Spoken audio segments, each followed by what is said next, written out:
I am joined by Laure Jackson as ever. Hello, Anne. Hi, it's great to be here. For those who are tuning in and maybe think, who's Anne? They seem to know each other quite well. Just to give us a quick overview, what is it you do and where do you do that? Yeah, so I'm an sensory specialist occupational therapist.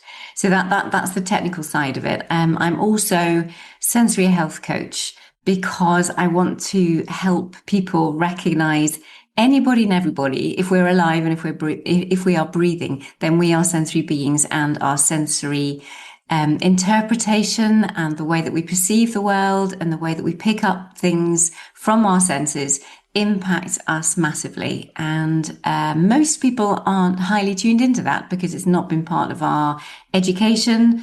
And I'm just there raising awareness to help people feel and thrive and increase their well-being and their productivity at home, at school, and in the workplace. Cool. Well, we've got a topic we're looking at the moment. We're looking at a series of sensory healthy somethings. I mean, we've looked at sensory healthy church. We've had sensory healthy festivals, sensory healthy offices, and we go on and on and on. And this is really cool. It's a very different way of looking at some of the things we've talked about since 2023. But before we get to that, I have two questions for you. One is from Stephen, who says, my phone recently had an update which changed the layout. I found this to be very frustrating, as I do when an application changes its layout. This reminds me of when supermarkets change the layout of their stores.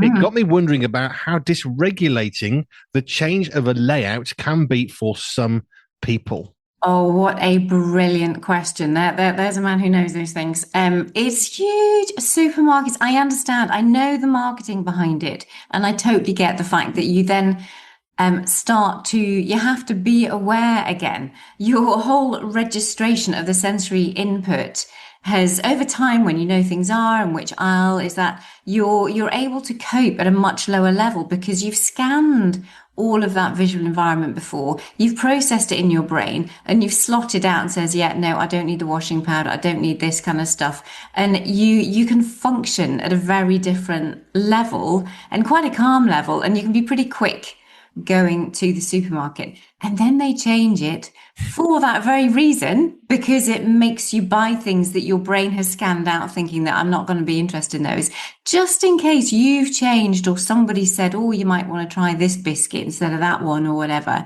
And so therefore, as you go through this new layout, you are absorbing the new sights, the new sounds, the new smells of what is going on in that particular aisle, which is causing you to have to process an awful lot more. And it's slower and it's kind of stressful. And for some, it is massively anxiety provoking. Supermarkets can be, bad enough as it is just because there is so much in there. Even though we do have these sensory friendly hours now, that was another discussion point, actually. It's like sensory friendly versus sensory healthy. I was thinking about this yesterday and I have an opinion on that, but we can come back to that one. But yeah, it is really dysregulating. And I think supermarkets, if they are not doing it yet, they need to communicate that to certain members of their customer base, or at least give them warning. Put a placard outside the supermarket. We are changing in next week or whatever. We're doing a refresh of the layout, and therefore those who will find that really dysregulating, really unsettling, really anxiety provoking, they can go in and you might have a plan and a map of what the new shop's going to look like. That would be so helpful for some people. That's a really, really good question. I remember going, I will name them because it was really good. I went into a Sainsbury's store that was doing exactly that. They were completely remodeling where everything went in the store. And why I'm mentioning them is this reason. They had cars at the end of the aisles. If you were looking for this, it's now in aisle whatever it was. And the staff were all walking around looking for anybody confused. Are you looking for eggs? Yes, it's 3 aisles that way, or whatever it happened to be. And I was genuinely impressed, thinking, one, I'm irritated that you're moving things around, but I understand why. Supermarket, you're in competition with the other and you need to keep selling. Fine, we get that bit. But I was impressed. They had exactly that system. A big board at the end of each aisle saying, if you're looking for these products, they've now moved around the corner to here. And it was actually, to be honest, the best supermarket item relocation thing, how you describe that I've ever noticed. Because normally it's like, where's it gone? And the staff are saying, I don't know. It moved overnight. We haven't got a clue either. Actually, it was really good. Yeah. Yeah, that is great. You can even do more in the planning, the preparation, even before you do the shift. But that's great to have that notification up for a certain period of time, let people get used to it. Yeah, that's good. Genuinely impressed. That's why I mentioned them, because they actually did a really good job on that one. Not suggesting they didn't do a good job elsewhere. Don't go there. Right. Okay. And one more question for you. Hello, team. This is from Jojo from Family Focus, our show on a Sunday. We got talking about sound effects on Family Focus, and we wondered Anne's thoughts on this. We tried to get some manual sound effects from around the house with limited success. We talked about how different sounds are, how some that we liked, some we really didn't, and it got us wondering about what sort of sounds other people might be affected by or not. That is a really good one. A lot of it comes down to that sensory thumbprint. What is it about you? What is it about your auditory processing? What are the frequencies that particularly affect you? Are there certain, it's a massive thing. But the ones that often come out to me, babies crying is a high one. Motorbikes is another one. Now that could be because they are quick also. There's very little preparation when you hear it, and when it does come, it's kind of loud. The kind of the firing often, depending what the exhaust is doing, that can be a bit disconcerting too. But yeah, screams, a baby crying, and motorbikes are the ones that I hear more than anything else, apart from hand dryers. Hand dryers are also high up there with hair dryers. But, Interesting. Hadn't thought about those. There are some different types of hand dryers, some of which you're thinking, just don't bother. I'll walk the water off faster than this pathetic thing, which is sort of occasionally coughing out gently a little bit of air. And there are other ones where you think my skin is being ripped off my hands. Could you just turn it down just a little bit? Somewhere in the middle of there, I think would be good. But we decided that there are various sounds we weren't going to use because, very specifically, audio with a microphone, if it was a clicking sound like a pen, which I'm not going to do, that could actually distort because it's a sudden peak of noise. So we thought, well, what else do we have? We had little bells that we had off some Easter bunnies from years ago that we've collected these bells. No idea why. So we had them in our hands and we were shaking. That was quite good. And there were other things which are great but too quiet, so we didn't bother with those. And other things like Velcro, which we used, which can be quite good. And it just got us thinking a bit about, well, there are limitations for us into a microphone. So that's one specific one for us in terms of manual sound effects, because we're doing a live stream on Facebook and YouTube. So there are things we can't do, like chalkboard. I said to Jo, I can definitely do the chalkboard with a nail, pulling it down the chalkboard. And she said, okay, we're having fun. You can't do that because people will be screaming in their homes, which is true. I wouldn't do that. Maybe even, this is another one, maybe even the thought of that has just got your hairs on end. Oh, absolutely. You are speaking to a generation, sir, there. You really, like, that really did not, I did not at all. Which is why I didn't do that. Yes, well done. I did think about it, but it got us thinking about sounds and how they affect us. I also think motorbikes slightly differently, depending on the type of bike. Some bikes rev quite high. Higher frequencies don't travel quite the same as lower frequencies. So, of course, that's why you wouldn't register it necessarily. If a sports bike is going quite fast, high revs, you're going to have less notice just because of frequencies and how that works. There you go. Well, this is where you get into the specifics. And that's what I love with me being the sensory expert. I'm always wanting to pair up with people who are experts in their thing, whether it be you and driving and mechanics and all kinds of moving knob things. And then like parents, I can speak to parents and I can speak to teachers and I can speak to people in the workplace. And, so it's really nice to have those. I love speaking with experts in their own field. And then we bring each other's knowledge together and get the best fit for whatever is going on in that family. I definitely wouldn't say expert mechanic. Expert driver, I would actually say, yes, that's a good fit. 20 years professional driving. But expert mechanic, when it broke, I made a phone call. It's broken. What's wrong with it? It's broken. What else do you want me to tell you? You're the mechanic. I'm not paid for that job. It's like when you go to the doctor, what's wrong with you? If I knew that, I wouldn't be here. You tell me. You're the expert qualified. Right. Let's move on now to today's Sensory Health. Oh, yeah, I know. I was thinking, though, I was going back to hand dryers, though. I just have to interrupt you there. So. Yeah.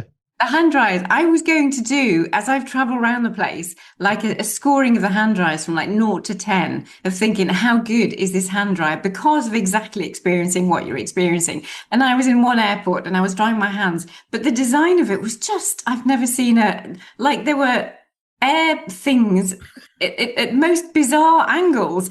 And when I put my hands in, I can't remember which way I put my hands in now, but it fired all the air to my face. And I thought, that is really bizarre. That is not a nice experience at all. So it is really interesting. I might yet do something on hand dryers around the world. But also I can't grade them because we're all so different. So what would really put me off and be really hard for me, other people really love. So I thought, yeah, the whole scoring of 1 to 10 is that's not gonna work. But yeah, that did come to mind when you were chatting. So I thought, I just have to share that before we get on to our sensory healthy topic for today. But that one then throws me off on another thought because I had a motorbike with a road legal sports exhaust, but that's easy to measure because it came with the bike. But the fact is, it was road legal. So they've got a decibels level. And if it exceeds a decibel level, well, then it's too loud. And every country has their own limit, be it 50 or 80 or whatever it's going to be. So there was so many decibels. And if you are riding a bike illegally, which I never did, the police will pull you and they'll stick a big microphone at the back of the exhaust, rev your engine. Yep, that's an illegal exhaust. It's broken. For the very reason that it is shocking and quite scary. And actually, just by the way, it doesn't help with efficiency in your motorbike. Just saying. Excellent. Well done. Very good to know. There you are. Right. Sensory healthy stuff. Now, we're talking about sunbathing, suntans, and that got me thinking about gardening, which we are trying to do, which I thought might make quite an interesting segue of sensory healthy outdoorsy stuff. We can go wherever you want to. We can might be part 1, part 2, part 3, however many. I think this could go a few ways, actually. But let's just start with gardening, only because my shoes have still got bits of grass in them, which is scratching. Let's just start there, because we've talked about allergies before. We know that hay fever exists, and therefore antihistamine can be quite a good way to prevent that. And we would suggest, generally speaking, or you would be suggested that if you're struggling very badly, take a check of what season it is in the year. Certain grasses and crops are worse certain times of year. So the advice generally would be, well, try and stay out of the outdoors. Sit next to an air purifier or something along those lines. As a family, if it's really bad, we go shopping very slowly around a supermarket that we know of that's quite large and has lovely air conditioning. And it's wonderful to have that relief, and we get the shopping done at the same time. So hay fever is an element of having things like bits of grass and cuttings in your shoes. I've still got some in my shoes, and they scratch just a little bit. I know what it is, therefore it isn't causing me to be dysregulated, to use the word from a question earlier. It's just a bit irritating. I think I really need to take my shoes off and bang out the grass and carry on. Now, that's because it's not affecting me, but for some people, it would be infuriating, I would have thought. Oh, utterly huge. Huge. I mean, there are people, whether it be sand, whether it be grass, whether we're down the beach or, out in the garden or out in the park, absolutely, they will not tolerate. They have to have shoes and socks on. Or conversely, anytime that they want to get their socks and shoes off, and it's an absolute nightmare. It's really hard to get socks and shoes back on again because they're seeking all of that tactile input through their feet. But yeah, more often than not, it's really aversive to really hate that experience and that touch experience. It's really, really awful for them. I think we've touched on this one before when we looked at babies, but one of the things you're told when your baby first is born is they've got to wear socks and little mitt things. And the reason is because the nails are born very, very squishy, then they harden and they can be very, very sharp because they're very narrow. Wear a glove, it stops your child from literally cutting itself with extremely sharp nails. You've got to be very careful cutting nails on a baby for that reason. But it got me thinking about a child we met when we were on Guernsey years ago. And this child was barefoot. And we just happened to bump into this family a few times as it happened. And we just got chatting as you do as parents. And they said, yeah, before you ask about the feet, he won't wear feet ever. We don't even bother putting them on now because it's pointless. People complain, oh, your child must have cold feet or hot feet or whatever. Yeah, probably. But it's pointless putting them on because within 20 seconds they've gone and they've lost so many. They just stopped trying to put them on in the first place, which I guess is something of what we're talking about. Yeah, it is. Yeah, totally. And that's where the management technique of all of that can come from so many different areas of trying to balance the tactile system, treat it so that it becomes less reactive or it has enough input from the environment to be able to be settled and calm in order to be able to put a sock on and not get agitated and irritated by it. Then we have the more behavioral approaches where it's like, well, actually, yeah, be free, totally free in the house or totally free in the classroom. I happen to have my shoes off at the minute because I also love it. It's a lovely thing. But knowing when you then go into the corridor, when you move somewhere else, there are certain limits. And sometimes we need to have a behavioral approach to be able to help someone recognize that, yeah, most of the time it's absolutely fine. There will be occasions for your own safety that it is important to have shoes on. But you will have some individuals with whom it's just not worth the battle. It really is not worth the battle. There are other things that you can do in their life to make their life better, and that they're unlikely to do themselves a serious injury by not wearing shoes. And if they're not feeling the cold, if they're not feeling the heat, then again, it's not going to be doing their body any damage, because they're not perceiving it anyway, unless they are physically, there's a possibility if they're walking on very hot tarmac that there might be some burning, in which case, yeah, absolutely have to keep on top of that. But most often they won't actually be interpreting it or feeling in the first place. So you might be all right with just letting it be. Which is something we've said a few times over the last while. Sometimes you need to learn to choose your battles. Some Yeah. battles, there are more important ones. And although that might be really important, and yes, that child needs to learn to wear socks and shoes, it's an important part of life, pretty much, probably. Actually, sometimes there's more important stuff, which is something I know I've heard you say quite a few times in different contexts, of sometimes you've just got to know as a parent which battles to choose. Yeah, I've been utterly delighted. I've been in several schools just over the last couple of days, and the difference in tone, the difference in understanding, the difference in allowing the children to be children without. We were talking about the phrase that we're in charge, but the child is in control. So it's still we're not passing everything off. That they can do whatever they want to do, that they're not ruling the place. The adults are the ones still in charge, but there's a lot more understanding of the need. These are needs that these children have to be able to sit, on windowsills, to be able to do certain things that ordinarily would be like, I'm really not sure we can let you do that, and all of that. It's just like, well, actually, let's do a proper risk assessment, knowing who that individual child is and what's going to happen if they don't do that, which is more of a risk to other children in the class and in the school than actually just allowing them to do certain things that are more risky, but that actually meet their needs because in this instance, this chap's up high, he's able to swing his legs, he's able to move, rather than actually going around the class and bonking at the other kids on the head and poking them and, just causing riot. So, it's just nice to see a little bit more of a relaxed approach of understanding, rather than we don't care, you can do whatever you want. Certainly I just really want to honour the schools that I've been in here locally, who are really really doing what they can in the process of learning about how to integrate sensory needs within the school environment. Going back to grass cuttings in my shoes or bits of twigs or whatever, I guess the reality for me is I'm not causing a problem by that. I know it's there. It's a bit itchy and scratchy, but I know exactly what it is. So I'll deal with it. It's not a biggie. It doesn't cause me to stumble or I think I can't concentrate, and I don't have that. But we know that for some people that will be a problem, which is what you're talking about. But why is it that I know I'm not dysregulated, but why am I able to cope better with bits of stuff in my shoes? If it was stones, they wouldn't be there because that would hurt.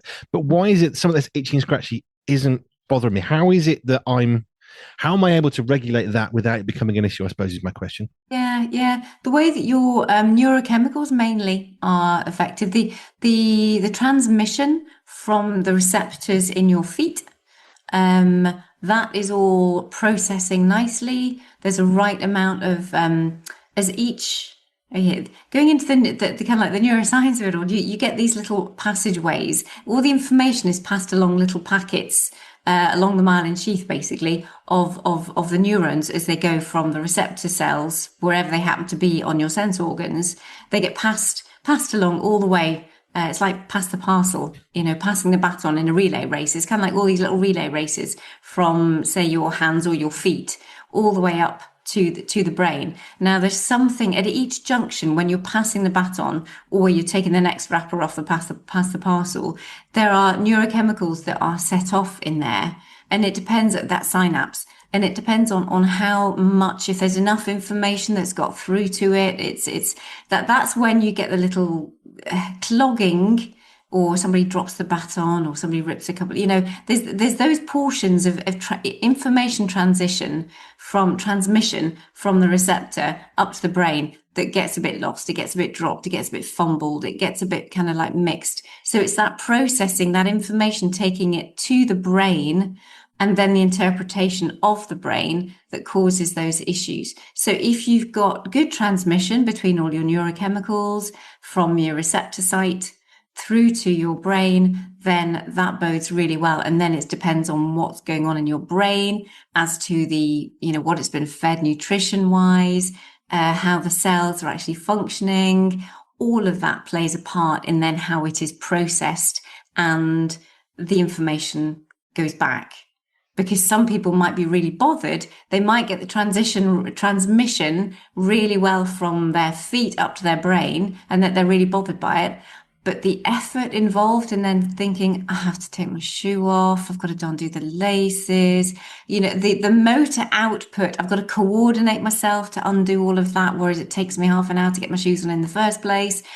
The motor effort is just too much for some people. And it's just like they'll stay in this irritable state because it's more effort and it's harder work to actually get involved and change it. And it's all coming down to neurochemicals, basically, as to what is going on in the body and in the brain, what's getting fired up, and how each of us all regulate with the chemicals that are in our bodies. I guess for me, I know I can feel it, but not if I'm walking around. If I'm sitting down, it's a bit annoying, but I can sort it later. It's not causing damage. I can recognize that. Therefore, I'm not underreactive, because that's going to result in, I don't know, blood in your sock because you've got a thorn and you thought, I can't feel that, or not processing that. So I don't have that. I'm not overregulated, so a little scratch isn't making me freak out and jump for the ceiling. I just know it's there, but I also can I can also include it's not a problem because it's not a danger. It's not causing a bigger problem. It's just a bit annoying sometimes. I'll deal with it when I can, because it's not. I suppose I'm every moment prioritizing the feeling and sensation against pain, and knowing it's not causing. Is that logical? Yeah, totally. And that's where your cognitive, like your frontal lobe, the higher processing, is also feeding into that. Whereas that's saying, I know it's not a problem. I'm not going to, if I don't deal with the grass, it's not going to be cutting my feet. Whereas if it was a stone, you'd be thinking, I really need to get out of that. Not only because it's more painful, but actually it could cut my feet. I could end up bleeding, and I don't want to be doing that. Whereas you kind of know, you can process in your head, no, grass is that I should be fine with it. Yeah. Right. We haven't even got to sunbathing yet. So in the garden, let's just touch on sunbathing. I think that's going to have to be part 2, looking at the time. But when you're gardening, there are things we need to consider. And I remember watching my granddad, who was big into his garden, and it always shocked me. I mean, literally shocked and appalled me that he would spend 4 or 5 hours in the garden. He'd come in red-faced, red-headed, literally from sunburn, and he would have a hot cup of tea that he'd probably only drink about a quarter of. And I'm thinking, how dehydrated is your body at this point from the exercise? Now, he was older. He was, quite in tune with who he was and all the rest of it. He's grown up in India and he's fought in Burma, and he knows hot countries and what you can go through. But at the same time, I also know that since then, we know the importance of hydration. It isn't just a good thing to have a bit of a drink. Actually, it's critical to cognitive function, to your body, to your skin, to your ability to process food in your stomach. It's massively important. And I don't think he had that knowledge, perhaps.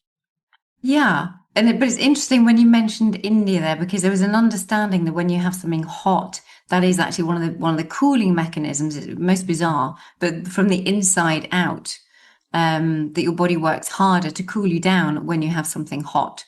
I just don't like the experience, because you actually feel hot while you're cooling, and this is like, okay, I know the theory that this is helping me to cool down, but I don't feel as though I'm cooled down when I have a hot cup of tea on a hot day. So that's an interesting counterplay between physiologically what's happening with your body and actually what we perceive, and we will more enjoy a cold drink because we perceive, we interpret, that's a nice thing and therefore that's good for us. But actually, physiologically, if you have a hot drink, I believe I'm right in that, if you have a hot drink, then it makes your body cool you down more.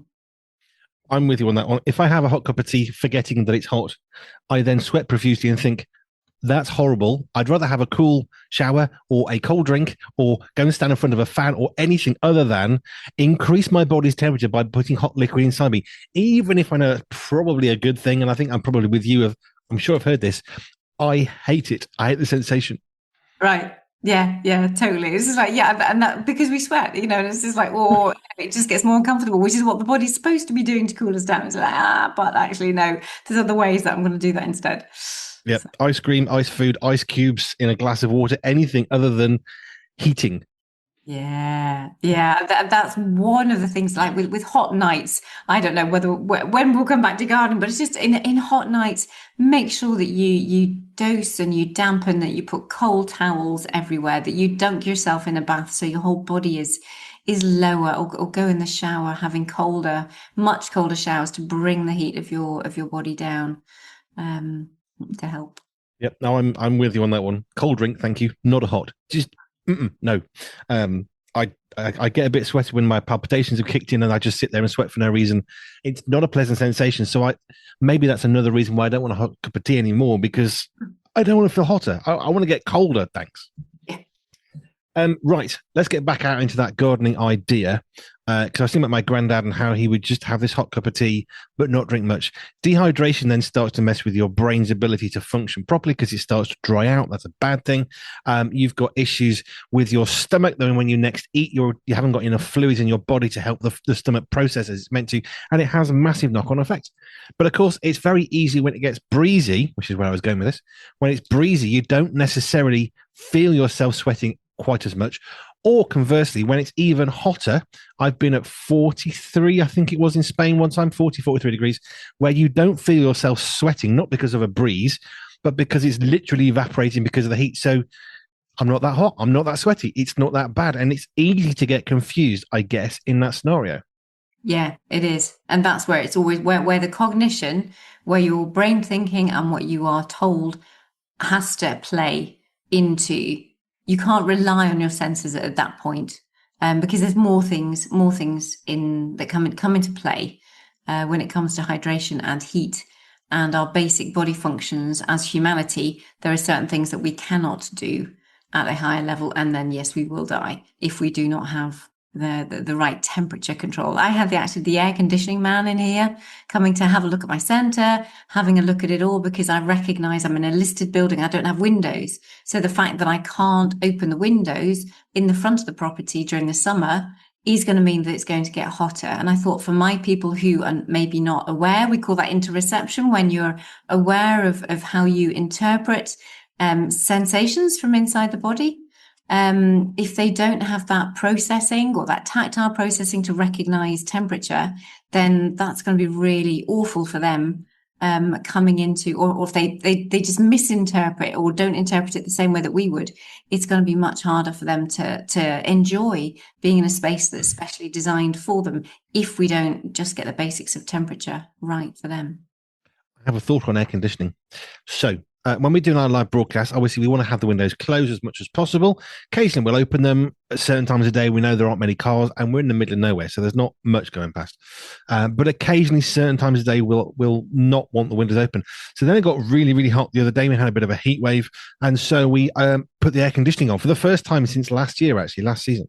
And two things that I immediately thought was, one, it's nice to have cold air, which is the point. But two, wow, this is noisy. Now, we didn't buy a really super cheap, massively rowdy one. However, when it's working at full pelt, which it does on a hot day to try and get it down to a sensible temperature, it makes a lot of noise. And actually, by the time you've done your 3-hour show, yes, you're cooler, so you're not now dehydrated. The other issue is the extra exhaustion that I always feel from 3 hours of basically, if you think of a fridge, when it like kicks on properly, it's like that, but magnified quite a lot. And this is not an especially loud air conditioner. yeah, the noise of the actual fan is quite exhausting. Although you appreciate the cold, so we put one against the other day. We want to be cooler than we want to be quieter. The microphones can't pick up the noise, so we're okay from that perspective. But at the same time, the actual noise is quite exhausting when you're just sat there for 3 hours. Yeah. Yeah, and that's one of the questions that I asked him because I've never needed to look. I'm in Britain. We don't really need air conditioning on a regular basis. That's not our thing. But I said, how noisy is it going to be? All of these things, I'm having to go like the extra mile, thinking I'm trying to make this space as comfortable and as healthy as an environment as possible for those that are going to come in and use the centre here. But he said it's a proper unit. The noisy bit goes outside. It's really quiet on the inside. And I thought, well, if I have to invest to pay for that, well, that's what my service is for. So it's something that I'll need to do. I haven't had the quotes back in yet, so we shall see on that. But yeah, that's why we have to have the units outside, because the noise and low frequency noise in particular is draining. I can attest to that. Let's just go back to gardening just as we sort of come towards the end of this chat today. When we're gardening, it's quite nice. Sometimes it gets hot. It gets very, very sunny. We have to think about the back of our neck, particularly because we're very weakened by that. We're not good. Generally, we think about suntan lotion to try and prevent burning. That's a good thing. But what if you've got issues with smells? I quite like the smell of suntan lotion. It's usually coconutty, kind of. I'm okay with that. But for some people, the smell would make applying suntan lotion a traumatic nightmare. Utterly traumatic. And the stickiness of some of the creams as well. There is like that, the hunt for the right fit for sun creams is huge. So in my coaching, we talk about just preparing the skin first before you then go. And there's a process to help desensitize individuals to what the sun cream actually is, going over the smell, going over the feel, what can they tolerate, how much can they tolerate, how do we need to apply it. Sometimes, like if you apply a squirt, you get a real shock to the skin.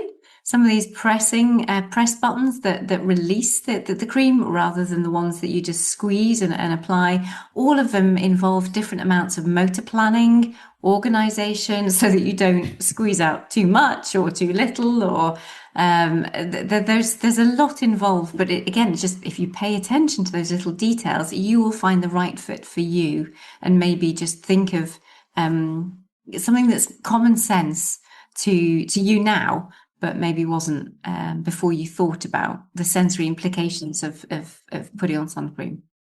I didn't think about the bottle. We have a squirty one that's for little children, and we still use that, even though my littlest son is now 15 nearly, because it's the easiest to apply. But you do, depending on the temperature, you can get a bit of a reaction, even though we don't have problems with that sort of thing as a family. That's not something we're going to react to badly. You can still have a bit of ooh, what's that? It's quite cold. The hairs might go up on your arm because now your body's like, oh, I'm cold. And even that, I mean, I'm not dysregulated by it, but I'm certainly conscious of it. Yeah. And it's just, if we just pay attention to what it is, so that when somebody starts to kick off, or they want to push back, or they seem very controlling, it's like, no, I don't want to do that. And you're thinking, but you have to. It's like, yes, you have to, but there are other ways that you can make that experience better for them. Although it's still, it still has to be done, or you get your UV layers on instead. And if they'll keep a hat on, if they'll keep keep themselves covered, well, that's another really good option too.